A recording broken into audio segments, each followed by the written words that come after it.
Hello, all you beautiful book babes. Today we will be continuing our Smut Lover convention book. Today we will be diving into the world of the supernaturals. We will be reviewing the 40-year-old virgin witch. We have Aggie. She is in hiding from her coven and anything magic. When she was born, her virginity was sold to the highest bidder. The problem is that it was sold to a demon who will most likely kill her when he claims what is his. Now she is 40 and comes across a few supernaturals in her small town that are attracted to her magic. If they can feel it, she is worried, so can her jilted betrothed. Will her demon find her, or will the three men protect her? Stay tuned to find out more.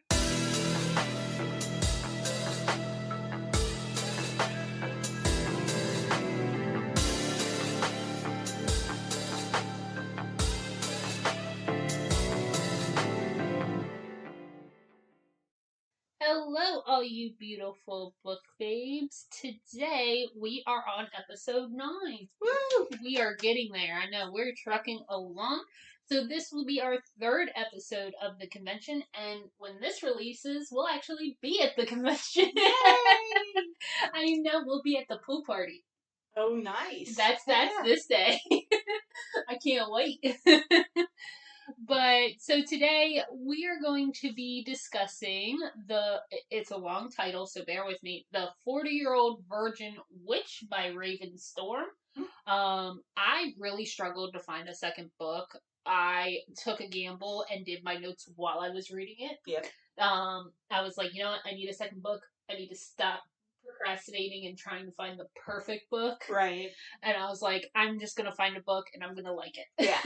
And I loved the title. I was like, okay, this sounds like something I would be into. Lots of plot because it's mythical. The 40-Year-Old Virgin was kind of the funny thing. So I'm like, okay, let's try it. So we have lots of characters. Oh, fun. Yeah, we have lots of characters. So please chime in if you need me to. Who's the main characters? Okay, so our biggest main character is Aggie. Uh-huh. She's the witch. We have Carl. He's a vampire. Okay. We have Luca. He's a werewolf. We have Damien. That is Aggie's familiar. He's a cat. Uh-huh. But he can take, like a ghost form. You know how... Have you ever seen Sabrina, the Teenage Witch? The newer one on Netflix? A little bit. Not much. You know how her familiar almost turns into a ghost shadow when it wants to go protect her? Same kind of concept. Okay. And then you have Quinn. He is the oddball character that I told you about when I texted you when I was getting mad. Yeah. He's a warlock. Okay. So Aggie and Carl are the two main, No, Aggie's the main. Oh, Aggie's the main. Aggie and... So it's single point of view? No. It's POV, all of them. Oh, okay. Except the cat. Oh, I was going to say, that's cool. I want to get the cat's POV. Well, no, you kind of do, because so the familiar can share his thoughts with people. Hell yeah. So she literally, you get his point of view, which we never get in these, when they have pets, you never really know what the animal's thinking. This one you actually do. So we start off with Aggie. So she is a witch and she's kind of introverted. So she is at a bar with a ton of people. She doesn't really want to be there, but this is very rom-com, so she's low on beer, so she kind of had to. So the bartender, her friend Davy, I didn't really make him a main character because I don't know. It's you see Davy at random times. But he's not, constant. Yeah, he's not... And half the times, it's, one sentence. Oh, okay. So, Davy calls out to her, but she can't seem to get through the people at the crowded bar. She ends up getting frustrated and screams for everyone to move. Basically throws a tantrum and throws her glass of her mug of beer on the ground. Move! And she kind of releases a little magic with it, because she can't control her magic. So she feels embarrassed, so she tells Davy, hey, I need to go out back for a moment. But then someone follows her and tries to talk to her. She tells him to kind of piss off and smacks at him. Aggie's a fight or flight kind of girl. She is a fight. Anytime someone pops up, she just... Bah! So she literally smacks him. And the stranger's kind of persistent and is like, hey, can I walk you home? Like, it's just like really persistent. And then finally introduces himself. So this is Carl. Okay. She ends up punching. When she punches him, she hurts herself. So her hand's injured. But she just basically goes, hey, Carl. He's like, yeah. She goes, move. And leaves. Like, I love that part. I'm like, I love that she just goes, hey, Carl, move. So she's leaving. So she goes to her house. And instead of going, like, into the house, she goes out to her garden. So she has a bunch of protection spells and everything around her house. So she goes back into the garden. Come to find out, Carl kind of follows her home, but he can't get past the fence because of all her wards. So she threatens to call the cops, and Carl makes a joke about how a witch should know better than to call the cops. They call them something else, so they're in England. Mm-hmm. So they called them, like, bobbies. Yeah. I didn't know that was a term in England. No idea. Yeah. Starts to freak out, and kind of from what I gather, she's not close with their family. She's kind of in hiding. It doesn't give the full... This is one of those, everything's explained later. Okay. So a lot of it's going to be like, I'm going to kind of tell you what I'm giving you. Right. You kind of follow the story and not give too much away. Yeah, so then a second guy comes out of the blue while Carl's screaming at the fence. And the guy was able to get past her ward somehow, and basically he tells her, like, her friend Davy sent him because she forgot her beer, and she knows the stranger's line. Yeah. Davy knows that she's very introverted and shy. Like, he would not send some stranger to deliver her beer. Right. Before she can ask the second person to leave, he notices her hand is swollen and asks her what happened, checking her hand out. Carl's outside the fence, so the new stranger calls out to him saying, you didn't tell me her hand was hurt or you hurt her. Oh, jeez. Like, it was, this first chapter so confusing. Because it feels like everybody knows each other, but no one knows each other. Right. So Carl says he didn't hurt her, but the new stranger asks, like, why aren't you using your magic to heal? And she's freaking out because she's like, I'm in hiding, no one's supposed to know I'm a witch, and everybody seems to know. Right, like, how the fuck you know this? How does everybody know I'm a witch? So she figures out that the stranger knows Carl somehow, but doesn't, like, it seems like that. And that this stranger is a werewolf. This is Luca. So we have Carl, who's the vampire, and Luca introduces himself when her cat, Damien, actually jumps up on Luca, and Carl asks if someone could let him in. He's still screaming at the fence. I thought it was so funny. Like, can I come in, guys? Well, then so the cat actually lets him get past the ward. Oh. So Damien can control who can come Right. through the wards. So Damien lets Carl eventually, but Carl still can't come in unless someone invites him in the house. So and obviously the cat knows they're not going to hurt her too if he's going to let him in. Yeah, but still, now he's stuck at another barrier at the front door because for vampire, so this goes with the vampire thing. You have to be invited in. No one's inviting him in, so he's like, freaking invite me in now. Like, I'm so over this night. But she ignores him and asks Luca, like, why are they both there? Luca says he's looking for his mate and doesn't know why the vampire's here. So it almost is like they don't know each other, so she's even more confused. Right. So Aggie is saying she is not on the market and tells them to get out. They just kind of comply because they're like, oh, we did kind of just break in and talk to you. So the next day she's tending to her garden. She is lucky that none of the local folks don't really think of anything about someone living by themselves and selling herbs. Right. Like, no one thinks she's a witch because supernaturals are supposed to keep anonymity in this story. Right. She is kind of going out making her deliveries, but when she is at one of her clients, her client is like, oh, come in for lemonade. I'll introduce you to my nephew who's visiting. Her nephew is Luca. Luca comes out with, like, a plush wolf, too. Aww. Like, so freaking cute. I love Luca. So you can tell who Luca is in the story. So when Luca's aunt leaves to get them a drink, Luca tells Aggie that his aunt is, because she kind of asks, like, is your aunt a werewolf too? And he's like, no, she's not a werewolf. He's just visiting. And he's basically got told by his pack to go on this assignment. So he's on an assignment by his pack. She asks what his assignment is, and he kind of goes, I already told you. I'm looking for my mate. Right. Basically, his pack kicked him out till he finds a mate. Because he's alpha. Oh. So when you're alpha, you have to find a mate. It's very, well, you kind of need to make more alphas for later in the packs. Right. He makes some comments that obviously she's his mate, but Aggie's not having it. She tells him she is not his mate, and he just says not yet. That's his thing. He goes, well, you're gonna be my mate. So basically, it's almost like his wolf has a point of view. Mm-hmm.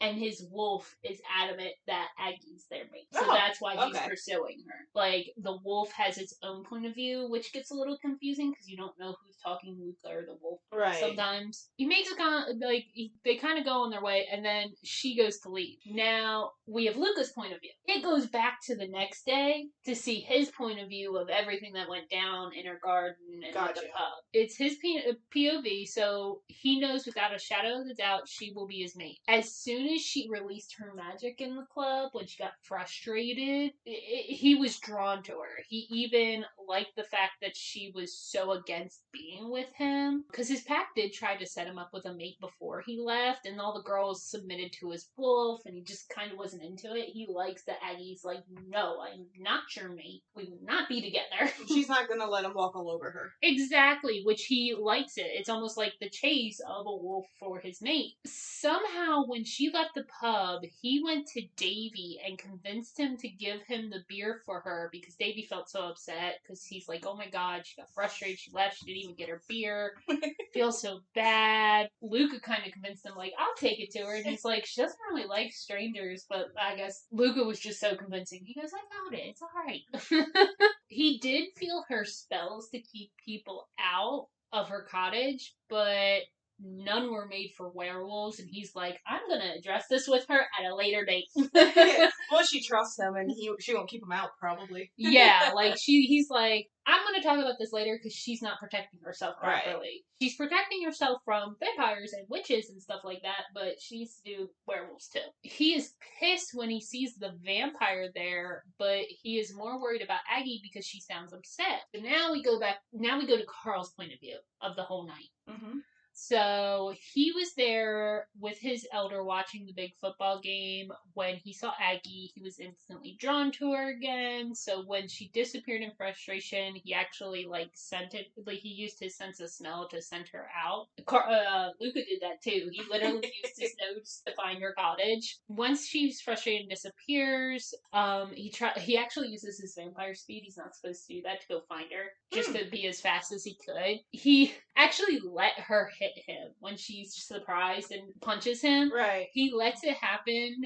He could have ducked, but that would have been forced him to look away from her. He's just so enamored by her. Very instant love in this one. The fact that she's ignoring him and telling him to piss off intrigues him even more. So he followed her to the cottage, but can't get past the barrier she puts up. Then enter Luca. He was able to get past her spells, which frustrates Carl to the point he asked her cat if he was okay with Luca being there. So her cat's like, okay. So was able to let him through the fence, but cannot get through her house unless being invited in. But yet again, the cat helped him out and kind of invited him in a nonchalant way. Okay. The cat's really pro Carl. Out of all the boys, Damien... I'll say you would think, because the Luca is a shifter. A shifter and a dog, basically. He would be more pro Luca? No, I think he would be more pro Carl, because why the cat likes dogs. No, that's true. That's true. That is true. Eventually, Luca and Damien become best friends, though. It's so cute. They snuggle in front of the fireplace in their forms. The cat and the dog. Oh my god, it's adorable. I could almost picture it in my head whenever shit like that happens. I know! The cat helps him out. Once Carl's inside and everyone's in the cottage, Carl and Luca are bickering. They bicker like an old married couple throughout the whole book. So they're bickering until Aggie kicks them both out. So when they go to leave, Luca makes a proposition to Carl that basically he tells her, or tells him, he's like, I'm pursuing her because she might be his mate, but if he's planning to do the same, just don't sabotage each other. Like, let's be fair here. Right. And be, like, equal in the process. Carl nods and they kind of go their separate ways. Now we're back at Aggie, and it's current day. So Luca did not follow her back to her cottage, luckily, but she still strengthened the spells around her house to be sure and added, like, the werewolf into the magic. She moved to this town because there were no supernaturals and now have two following her. She is worried with all this attention her family will find out where she is, and she will have to do something called an inheritance ritual. Again, something that will be explained later. She needs to figure out why these guys are being so persistent. They already told you, lady. I know. But she's like, why? Like, yeah. I guess because she's never really met any other supernaturals besides witches. Mm-hmm. That she's like, oh, why do they, like, she doesn't understand the mate stuff. Because that's not what witches do in this story. Find out what the witches, they're really demented. Oh. Yeah, it's really bad. It's really dark. Like, with all the funny quips and everything, you wouldn't think it's so dark. Like, it's like that nice happy medium between dark and funny.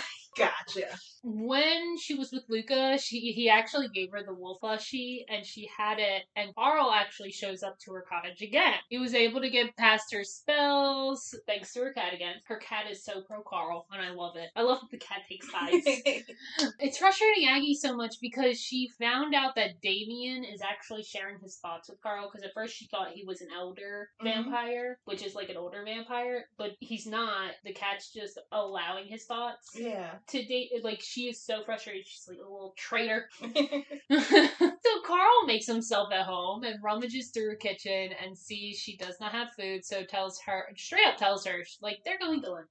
Doesn't give her an option. While on the way, Carl tells her he could have broken her spells even without Damien's help, and tells her it is not because she's weak, but was concerned for her. Because the spells were... So basically he brought up, like, oh, I could have broken through your spells. And she kind of goes, oh, so I'm weak. And he's like, no, you're not weak. I'm just concerned someone else can't. Right. Not just me. So they're at lunch and they get to talking. Carl finds out more about her, how she does not really talk to her family, and she learns that he is protective over witches that are alone because of his mom. Still not really giving a ton of detail on the backstory. It's not even me. That's literally the conversation. Right. Like, it's the conversation. In walks Luca! Of course, Luca and Carl start bickering again. Aggie goes to leave. When they catch up to her, she tells them that she would like to get to know them both, but will not do so if they continue to bicker. Carl kind of snitches on Luca for intervening, like, because they just agreed they would not overstep while they're trying to get and he literally just did that. Right. And Aggie calls him a child and is like, are you snitching on him? Children! So, because of her outburst and her frustration, she releases magic again and actually starts to fall a little and collapse. The guys put their feud aside because they want to take care of her, so Luca carries her home. Carl gets people out of their way, kind of compelling them or, like, moving them so fast they don't even realize it. So, Luca is carrying her home and he can actually smell her arousal. Oh, God. Every time I read a shifter book, I'm like, that's so awkward. Like, I can smell you're turned up. Like, right? What the fuck? Like, every time that happens, because it's I'm with like, vampires, it's with friggin'... Because in this book, everyone has a good sense of smell. Witches, warlocks. Right. Like, everyone... So, literally, every time they both smell her arousal, they kind of look at each other. Like, that's so awkward.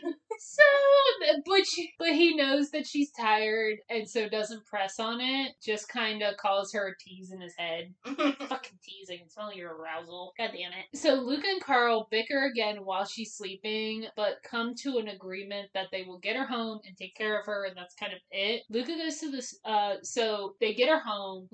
They didn't go to the store yet, the grocery store, so Luca offers to go. There's kind of a reason, so he knows what to get because of his keen sense of smell. It's even even stronger than a vampire. So he can literally smell though her fridge is empty, he can smell all the contents that was in it beforehand. Oh, okay. So he knows what to get her, and he knows what she likes. There's one thing that he was unsure about till he caught the set in the store. When he goes to check out, he gets it, and when he goes to check out, it's hamburgers and fries. You gotta remember they're in England. The store clerk knew he was shopping for Aggie because he only keeps the frozen burgers and fries specifically for her because she's from the States. So now Luca's learned a little more about her. He goes, oh, I wonder why my American witch is in England. Or, in England. Yeah. So he's just happy that he found some more out about her. He gets moving and he hates that he has to hide his werewolf side to kind of stay in this town. He kind of goes in his inner thoughts. He's like, I can't move fast. I can't just shift into a werewolf. He's like, what if she wants to stay? I guess I'll stay. Like, yeah, it's really that instant love because he's like, oh, I guess I'll stay. I mean, if you got an inner wolf that's like claiming this person, you kind of have no choice but because his thought process was he was gonna have to find a mate, then drag them back to the pack. I mean, and I get that. Like, that's the only time I really like insta love is whenever it's like the supernatural like mate shit. Because that makes sense. It makes sense. It makes sense. And so it's so funny because in these books they're really not supposed to intermingle. Werewolves date werewolves, because like everyone makes comments in their heads. Like Luca in this scene is like, oh, if my dad could see me now, because he makes comments. His dad always told him, when you find your pack, that is your pack. Mm-hmm. And later in the book, he's like, oh my god, I found my pack. It's Carl, Aggie, and Quinn, and Damien. That's my pack. And he's like, my dad would laugh if he saw my pack. So when he gets back, Carl asks if he's basically he goes, are you staying unless she asks you to leave? And he kind of scoffs, and Carl's like, I figured.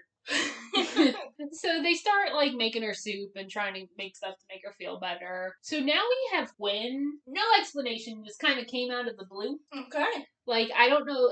This is when I texted you, and I'm like, what is this left field? Yeah. Like, it doesn't explain. It doesn't explain who he is, where he comes from, like nothing. So now we have Quinn. So at first it said his coven, but it was some other coven. So a coven hired him because they felt a burst of magic at where Aggie was and wanted him to investigate the town because there's no record of supernaturals living in town. So there's like a whole council that watches this stuff, and witches watch it, and they kind of monitor supernaturals so like nothing goes out of hand. Right. Like vampires just can't go in a blood bath. Right. And eat everybody. Like those are the things they look out for. So he's at the pub and he can actually smell kind of the people that have come through. So he smells the 40-year-old virgin witch that was there. Can they smell like she's a virgin? Actually, yeah, they all can. Oh, God! Why? How embarrassing! And Aggie doesn't know. Aggie doesn't know any of them now. How can you smell like... Imagine if she had sex and they could smell her previous partner. What the hell? I know. This book is like very like everything is smell. Oh, God. Like that's like it's almost like the kink in the book. I don't know how to describe it. Right, I get it. So he could smell a 40-year-old virgin witch was there. And he thought it was odd because witches can only get their full powers by losing their virginity in these books. Really? That's the inheritance ritual. You actually celebrate the loss of your virginity. Oh, shit, because that's whenever you come into your power. Okay. Yep. He could also pick up a werewolf and a vampire scent while in there. He goes back and calls on his falcon.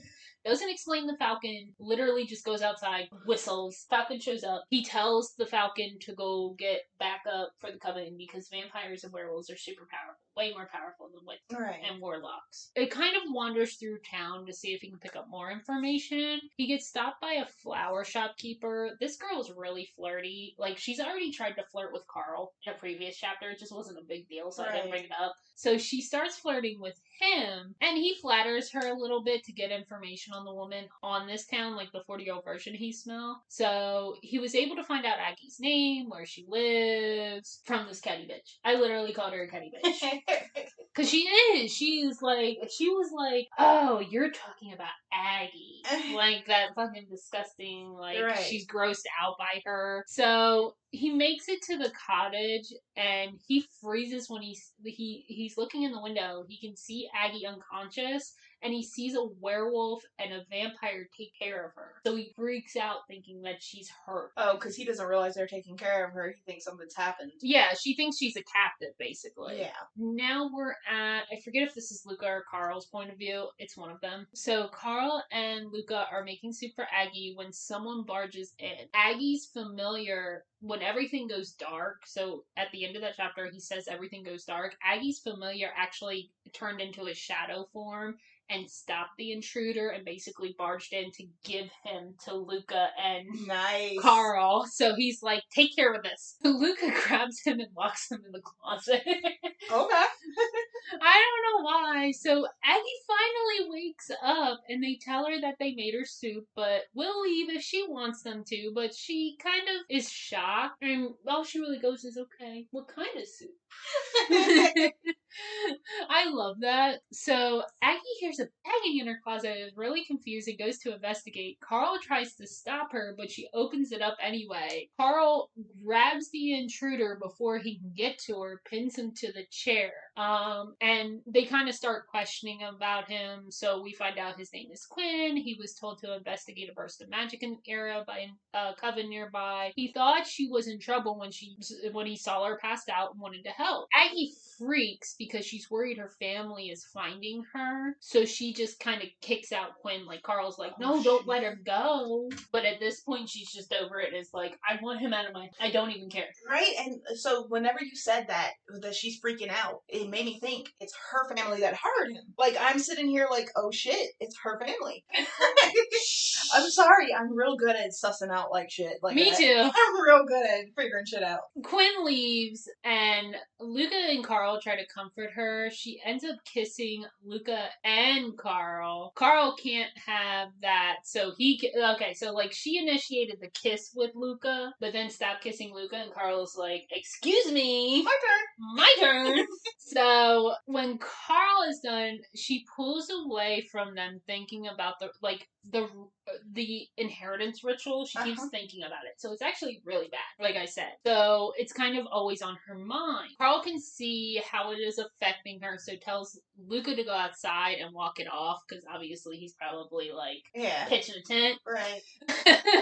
And tells her that they'll be there for her when she's ready, and leaves as well. So now we're in Luca's point of view. Luca is pacing the garden, trying not to shift. So when werewolves are super anxious or worked up, they shift automatically. So because of all the excitement, Aggie kissing him, he decides he needs a task and remembers Quinn. And decides to focus on him.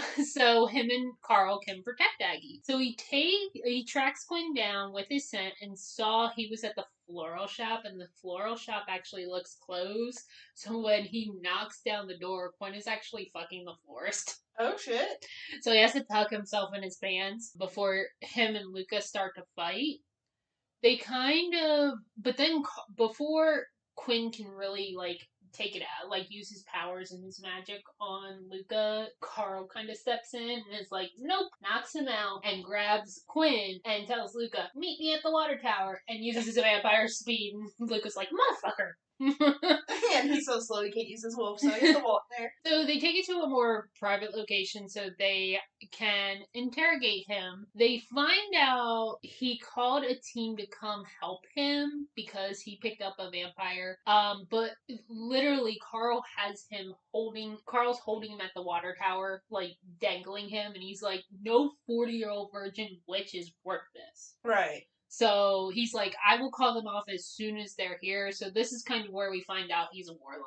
It took a little bit of a turn. I'm like, who the fuck is this? I know there's a mythical creature that can call birds, but it wasn't a warlock. There's an actual mythical creature that just deals with birds, and I don't know what it is.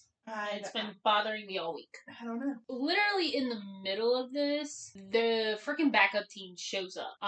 And Carl kind of sneaks into Luca's mind and tells him, do not say anything, I will handle this. So Luca can actually, so basically Carl can't read minds, but he can interject his thoughts to other people. Right. Because he's not an elder. Elders can actually just read minds and interject. So Carl kind of just lets them know, like, oh, we're just having a spat. We're visiting at the same time, same place. We didn't realize we were both here. I'm here on an assignment for my elder.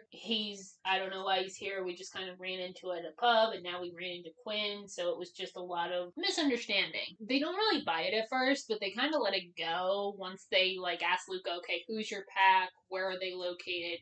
They ask Carl, okay, who's your elder? Where are they located? They also tell them they'll be back because Carl and Luca do agree. They're like, oh, we're just visiting. We're going to leave soon. So they're like, okay, we're going to come back to make sure you do. Right. So they leave, and when they turn to Quinn, Quinn is gone. Oh, shit. Yup. Quinn is gone. So Aggie is at her cottage cleaning up the mess when Quinn barges in again. He wants to know why the vampire and the werewolf. He's also trying to figure out how a witch is alone and not with her coven, and also like a virgin. Right. It's like that's just not a thing. She finds out he is a warlock, which her coven told her does not exist. So basically, warlocks are really rare, and most of the time they get kicked out of their covens. Oh, shit. Yeah, so most covens just tell their daughters, like, oh, they just don't exist. They're not a thing. But there's more of a selfish reason why they told Aggie they don't exist. They didn't want her mating with a warlock for a particular reason. Okay. Quinn is an ass and tells her anyone that basically gives her some information, basically tells her that whoever gets her virginity actually gets some of her power. Oh, shit. Yeah, That's so, crazy. and he basically puts it in her head, like, oh, that's why they're following you and after you. They just want a portion of your magic. Gotcha. That's fucked up. Like, fucking dick. And he's part of the RH? Like, what the hell? Yup. I hate this guy. Yeah, I hate I don't like Quinn. I don't like Quinn at all. So Quinn says, oh, they're here. And he just is like, bye, and leaves. So then Carl and Luca barge in, worried that Quinn did something to her. She tells them no, but literally asks, like, are you only pursuing me because I'm a virgin? Luca's an idiot and just goes, yeah, I knew you were a virgin. Freaking Carl finds a newspaper in her house and swats him on the back like a bad dog. Oh, Jim. I freaking love it. I love freaking Luca and Carl. Quinn can go fuck himself. He doesn't need to be in the equation. No, I don't like Quinn. Aggie decides to ignore her. So she is laughing. Now they're all laughing because of what Carl did. And she decides to ignore, like, her inner thoughts, like, don't trust them. She's like, you know what? I'm going to trust you guys. And she has something that she needs to tell them. So she explains that, like, where she's from. She's actually from the original 7 covens, which is, like, a really big deal. That means they control their bloodlines to be pure. So when she was born, her virginity was promised to a succubus at her inheritance ritual. Oh. She met him a few times, but a month before her inheritance, she finally understood kind of like what the inheritance ritual is, what's going to happen, and she just could not go through with it. She even tells them who it is. So it's this very powerful succubus named Seth. Luca's kind of confused because he's never really heard of succubuses or what, like, he knows the lores, but doesn't really understand why Carl all of a sudden got quiet and afraid. So Carl explains that a succubus not only sexually assaults the witch, but also drains a little of their life at these rituals. Carl is pissed that her mom did this and said that this is the whole reason the council exists, to kind of protect supernatural creatures. Right. She tells them that she tried to talk to her mom, but her mom said she was lucky and that it would bring good money to the coven. She didn't even really care how she felt about it. She tells them that she understands if they want to leave because obviously this is a lot of baggage to ask of someone, but of course they just reassure her that they're there and that they'll take care of her. Now we're on Quinn's point of view. This book is really all over the place and I apologize. So Quinn is on the run thinking Carl and Luke are going to go chase him, but after a few hours he realizes they aren't. He realized what drawn them to her. No girl has ever kind of turned him down flat like that. He's kind of a womanizer. And he also likes that she's not so different from him. He was forced out of his coven just like she She wasn't kicked out, but she had to run from them. But he knows that? Quinn knows that? I guess so. I didn't think of that plot hole. Yeah, I was like, because how could he know no, he knows she's by herself and not with her coven, okay, gotcha. so that's kind of where he kind of connects the dots. Quinn is very good at, like, investigating and connecting dots. That's kind of his person. Right. So he was chased out by his coven too, and had to become a mercenary. He decides that the coven that hired him is a little off, so he's gonna look into them. He figured out that they were Celtic, so he uses his magic to travel there real quick. While he's over there, I guess in Ireland, because that's Celtic. Gaelic, sorry. I always think of Celtic and Celtic. Oh. That's why I always say Celtic by accident. So Luca and Carl kind of fall into life with Aggie at the cottage. Carl helps her with the garden while Luca plays in his wolf form, as they do so. So it's like they have a dog. He's so playful. He's so freaking cute. So Luca pulls Carl aside to tell them that it's a full moon, and when he shifts tonight, Carl needs to protect Aggie. The wolf is adamant that Aggie is their mate, so will try to mate with her when he shifts. Like, forcibly make her his mate. Carl tells him he needs to tell her. Aggie walks in and Carl basically, he's such a snitch. He's such a snitch. He is just like, Luca's concerned because he thinks your wolf's gonna rape you. She tells him, so Aggie's not really shocked, and she even says, she's like, okay, I'll just come with the wolf, or come with you to the wood. Like, they're both kind of shocked, but she's like, okay, if the wolf thinks I'm your mate, he's not gonna hurt me though. Right. So they're gonna go, and she gets to practice her magic as well because it's not around people. So they split up when they go to the woods. So Luca's going to go shift somewhere, and Carl goes with Aggie to kind of protect her while she practices her magic. Carl is watching her and starts to kind of open up more about himself. He gets kind of like a sad part where his mom's dying, and Aggie kind of comforts him by kissing him. So his bloodlust starts to kick in when the kiss gets hot, and kind of stops and pushes Aggie away to kind of stop. But then they hear Luca howl. Aggie, she is so brave. She just rushes to freaking Luca to try to find him. Carl tries to keep her a safe distance though. This scene is really cute because Luca actually, his wolf calms down with Aggie. Mm-hmm. So he doesn't attack her. They all kind of are running through the woods. Aggie's using her magic to kind of keep up and run fast with them. And they're playing. Somehow, Luca has Aggie pinned when they're playing. And he shifts back to his human form, which is not supposed to happen. Oh. And now his human form is naked. What happened was he was thinking about how much he wanted to be his actual self, and somehow it happened. Well, okay. He's like, I would give anything to be human right now and have her pinned. Oh my god. So Luca kisses Aggie, and when Carl complains, she just pulls them down and says his turn. So when things get hot again, his wolf self comes out, and Carl, basically the wolf is seeing Carl as a challenge. Luca knows he's not, that they're kind of all together. Right. But his wolf doesn't seem to understand that. So he shifts, Carl protects her, but then Quinn shows up and ruins it all. When I say I hate Quinn, I freaking hate Quinn. Right. He freaking throws a fireball at freaking Luca and hurts Luca, and Luca passes out. Like, freaking, and he says he was trying to protect Aggie. Quinn basically says, okay, he has news about this coven that hired him. Aggie uses her magic to help Luca, so kind of heal him. So he's in his wolf form, but he's woken up. So he can listen too. He tells them that he found out that who the coven was that hired him. They figure out that it was actually her coven and the succubus Seth that hired him. Oh, jeez.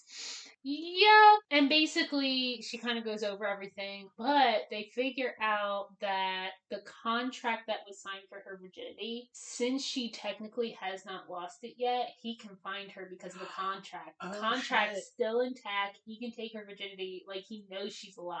Right. Because it's a magic binding contract. Because she's even like, well, he will never find me. And they're like, Carl all of a sudden gets it like, oh no, he can't. Oh shit. You're still a virgin, your contract's still intact, he can use that to find you. Quinn's such an asshole. Quinn offers to take her virginity so the contract is void, and she will be more powerful if he comes after her. She just punches him. But she goes, it's a good idea, but not with you. No, screw you guys. She turns to the others because she wants it to be either Luke or Carl. They tell her that they don't want to pressure her, but of course, Quinn had something smart to say and sours the whole conversation. Aggie tells Luca and Carl that she actually needs a second alone to talk. And because they have good hearing, she goes, and don't listen! It's so funny. So she tells Quinn she doesn't like him, but will listen to him. She tells him she will write a letter to her coven, because basically they don't know it's her coven. They know Seth is involved, but they don't know her coven's involved. So Quinn has the idea like, oh, write to a friend in your coven that might not be on Seth's side. So she's like, fine, I'll do it. So she writes a letter. He uses his falcon and sends it out. So when they touch, when she passes him the letter, their magics kind of intermingle, and he's attracted to her, but he doesn't know what to do about it. He's very like I do get a soft spot for him later down. He was fucking DeForest. I know. I hate him. But you have exes. Yeah, true. Carl's not dating her yet. So? Or Quinn, sorry, Quinn. Quinn's So? not dating her yet. Oh my god. So Carl had to leave to feed. He gets blood bags from his elder. So, I mean, Aggie thinks about it. She's like, okay, she's happy he doesn't hunt people. So she's walking through town and sees Quinn being awfully chummy with the flower shop, and she actually kind of gets jealous. And she's like, no, that would mean I care about him. Right? Screw Quinn. Yeah, screw Quinn. Now we're at Carl, and he is now at his elder's house. His elder's like that 80s vampire, like, lives in a freaking abandoned castle somewhere with a dungeon. Right. Basically, Carl, before he even gets his blood like an idiot, goes, oh, you need to find a new assistant. Because elders just turn people to become their assistants. Oh, fuck that. Yeah, that's what they do. When his last assistant left, he turned Carl. And basically Carl's like, you need to find a new assistant. And his elder is not having it and tells him he will report him to the council for defying his elder. But his elder is kind of a baby and he doesn't know how to work modern technology. So when Carl goes, oh, go tell them. You literally had so many assistants leave you. Right. Something's going to add up and they're going to find out it's you, not us. Right. And his elder's like, but I need you. Because he can't function with modern technology. And Carl basically tells him, figure it the fuck out. You're like a crazy old vampire. You're smarter than this. Right. But then Carl thinks about it and he's like, I'm sorry for yelling at you, because then he goes, hey, do you know the succubus Seth? Just nonchalantly, and his elder got actually scared and it's like, if you're dealing with him, get the fuck out. I don't want you to be my assistant anymore. Oh shit. So that's how you know the succubus is really bad.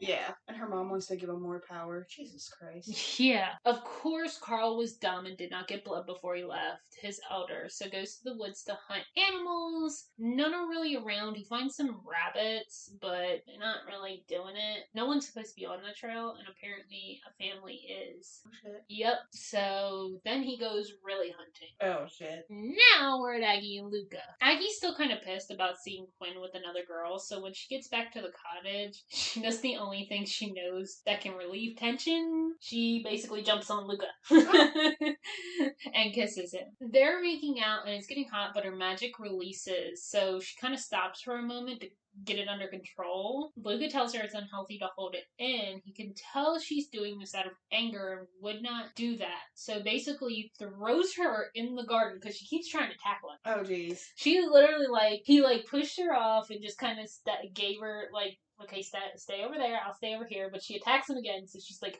he finally gets tired of it and is like, go on, garden. When you're doing this out of anger, stop. Yeah. So he basically throws her out into the garden, but stays with her. She asks if she should listen to Quinn and lose her virginity to take better control of her powers. He tells her she can choose. That's the best part about it. That's her decision. But whatever she decides, if they, have to live on the run, he'll do that. If Right. you want to lose your virginity, we'll do that. She then remembers that Carl should be home by now. She asked Luca so many times that he finally is like, okay, let me go look for him. But of course she's like, I'm coming too. Right. Aggie just tags along with everything.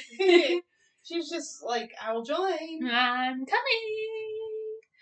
So Luca is actually in his wolf form, and Aggie's riding on his back, running through the woods to find Carl. They don't find Carl, but they do find a dead witch with bite marks in her neck. Oh no. Aggie tells Luca Carl would never do this, but Luca explains, telling her that Carl was way past feeding and most likely did not get blood from his elders since he told him he was leaving. So basically he starved himself. Oh. And that's what forced him to hunt. Aggie realizes the girl is not dead yet, so uses a big burst of magic to save her. That has the coven that Quinn hired for them kind of coming after, so Luca grabs Aggie and runs. So now Quinn actually showed up to the witch before the coven to investigate what happened. Luckily, Quinn was able to heal the girl the rest of the way that Aggie couldn't and wiped her memory before the coven got to her. Mm-hmm. So he basically covered for Carl. So he knows Carl did it, though. So when they're kind of questioning him, they just ask a bunch of questions, but he kind of throws them off. He's pissed and not understanding why he is so invested with Aggie. The money that the coven basically gave him enough where he could retire. So he's like really frustrated with himself. He's like, why haven't I left? Right. What's happening to me? He then starts to think about the witch and how she should be turning into a vampire since Carl did not properly heal the wound. So when a vampire bites you, they have to lick the neck bites to heal. Right. Otherwise, you'll turn into a vampire or die. Okay.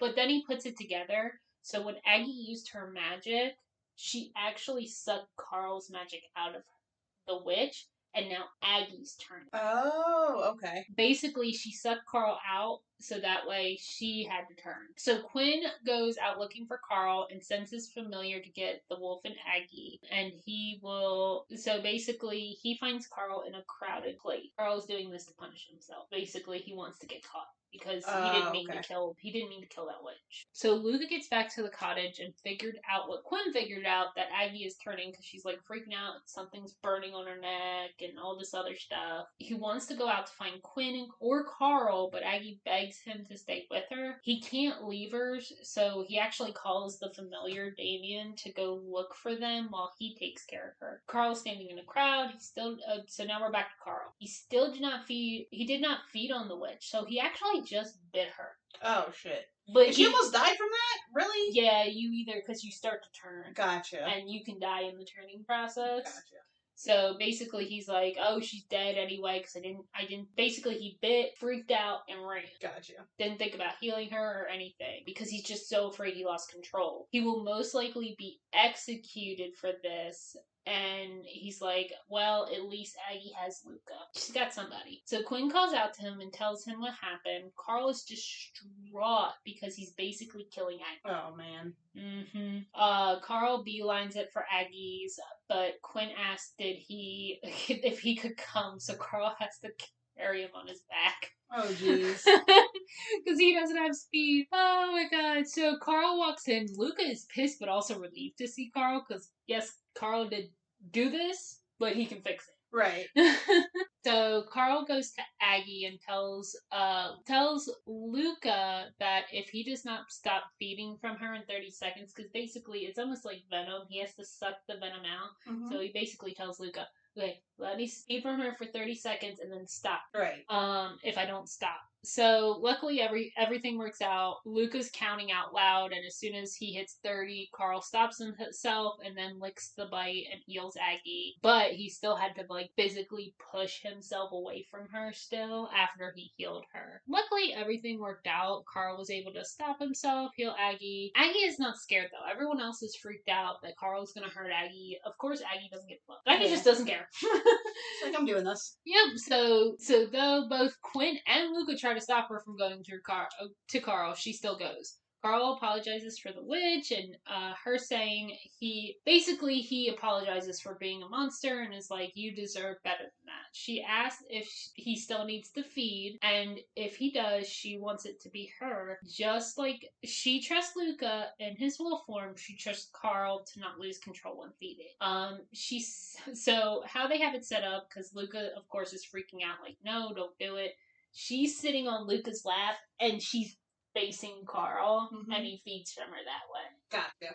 Luca does have to step in, but Carl does heal her bite. They all decide to talk about what is going on. Quinn said he took care of covering for Carl, and no one will know. They're all confused why he would do that, though. He finally confesses that he likes and cares for Aggie. He can't stop thinking about her no matter how many girls he has screwed. Oh, Jesus. Flower shop girl. Yeah.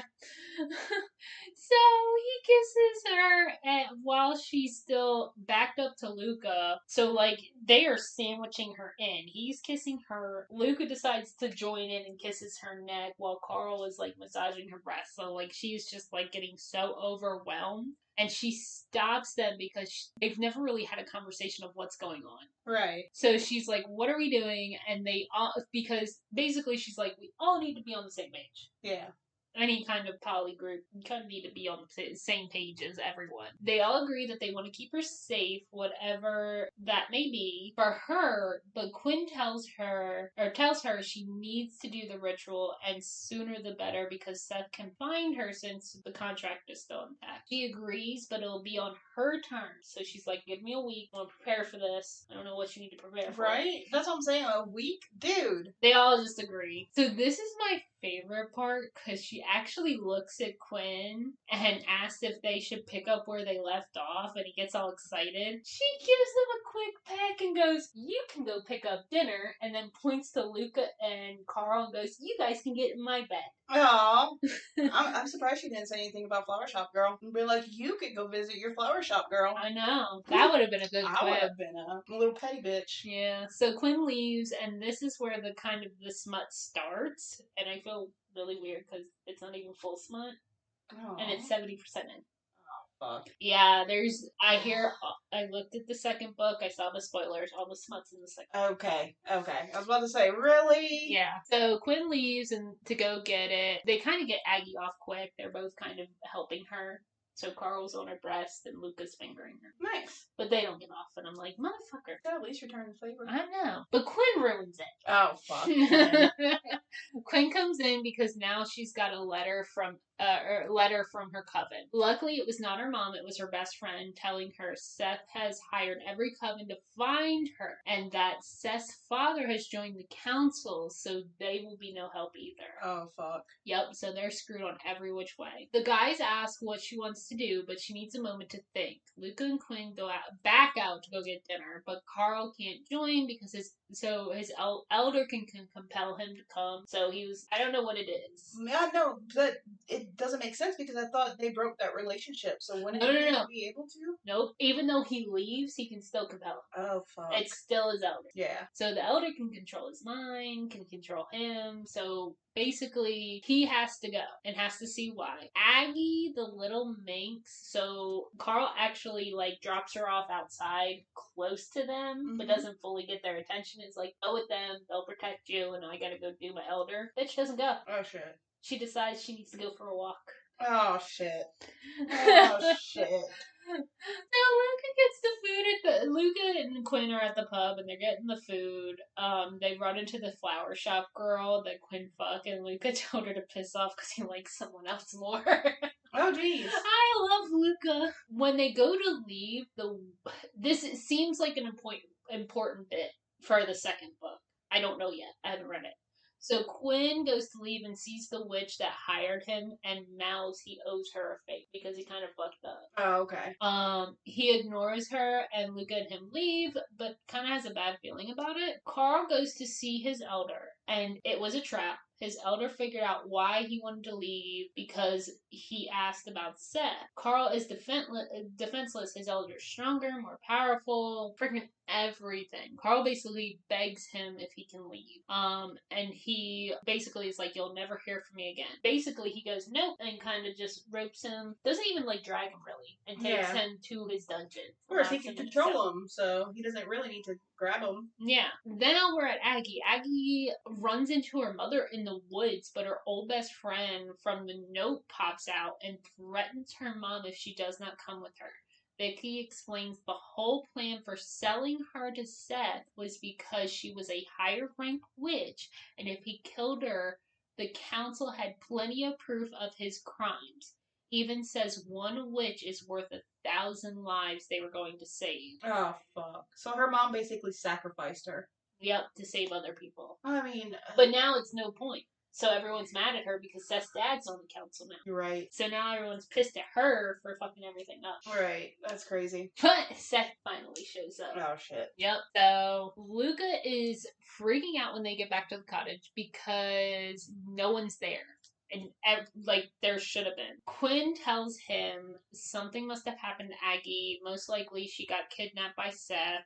And that is set in stone when they do track her. So they do track her a little bit, and where they were originally, they can smell a powerful being. And Quinn goes, "That's Seth, idiot. She's been kidnapped." Right. Luca just doesn't want to believe it. They're not sure where Carl is, but Quinn says he needs 48 hours of rest because he just used up all his magic to try to find her. And he needs to get ready for the fight because they're going to have to fight Seth. Luca does not want to wait, but knows that is what's best. So he tries to stay busy for the 48 hours. They decide their first he kind of goes over in their head, and then he wakes up and they decide to find Carl because they don't stand a chance without him. They make quick work figuring out that the problem is the elder, because this is a plot hole that I didn't like. They were like, "Oh, he went to go see his elder." He never told them that. Right. So I'm like, I don't really like that, but okay. Right, like, how did you know that that's where he went? Unless they sniffed it out and kind of realized, but Maybe. It doesn't sound like that's what happened. No, they were just like, "Oh, he went to go see his elder." And I'm like, wait, how did... Aggie was supposed to tell them that. Yeah, but... And she never went to them, so right. How did they know?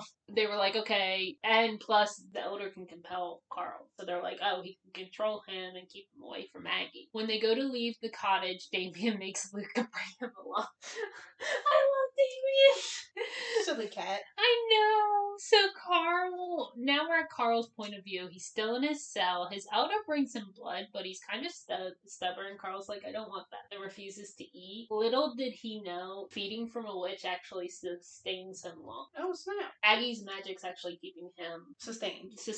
And then it kind of does like a flashback of Carl. It goes through his mom dying, of him turning, goes through all these flashbacks. He kind of makes the comment, like, he's like, oh, I found my clan. Aww. Everyone says you gotta find your clan or your pack, so Luca thinks it's a pack and she's his clan. He wants to break out, but there's just no point. His elders, more powerful, will hunt him down or can just compel him to come back. Right. So either way, he's like, he can see a spot where he could break out, but he's just like, I'm no point. Right. So he's just like, I'm glad I found my clan, but they're gonna have to go on without me. He needs to kill his elder.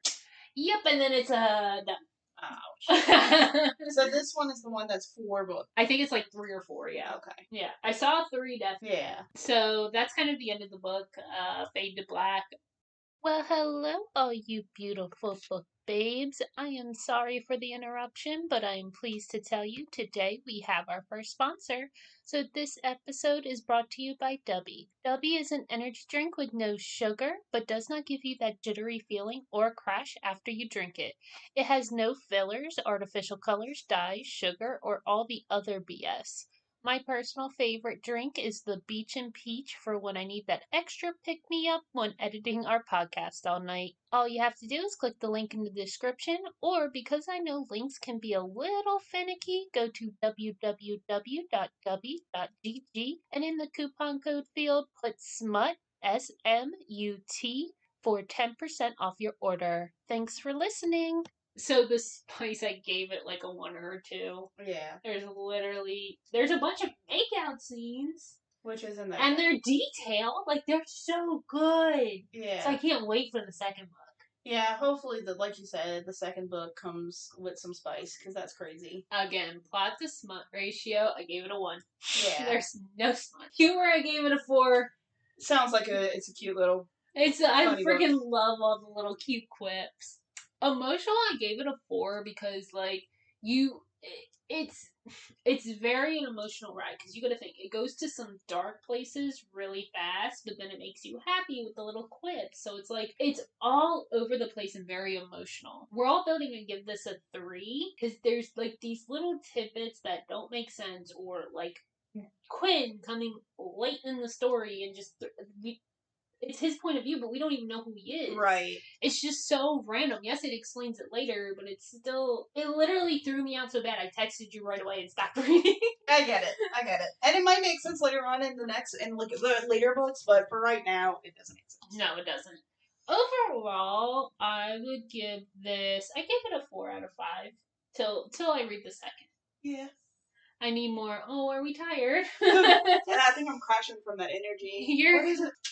Dubby. Dubby. So that is today's episode. Please remember to subscribe, like, comment. We're on YouTube, all forums. We also have tons of social media, so you kind of know what's coming out. Plus, with our convention, we are super excited. We'll do a bunch of lives and posts and videos, pictures.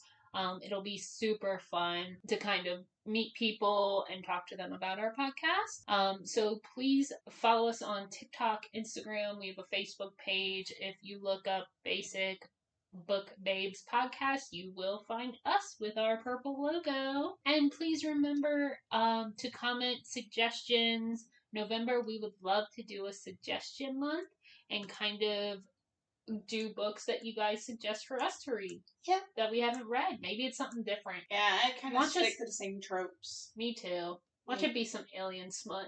You know, I've read one. It's, what is it? Ice Barbarian or whatever.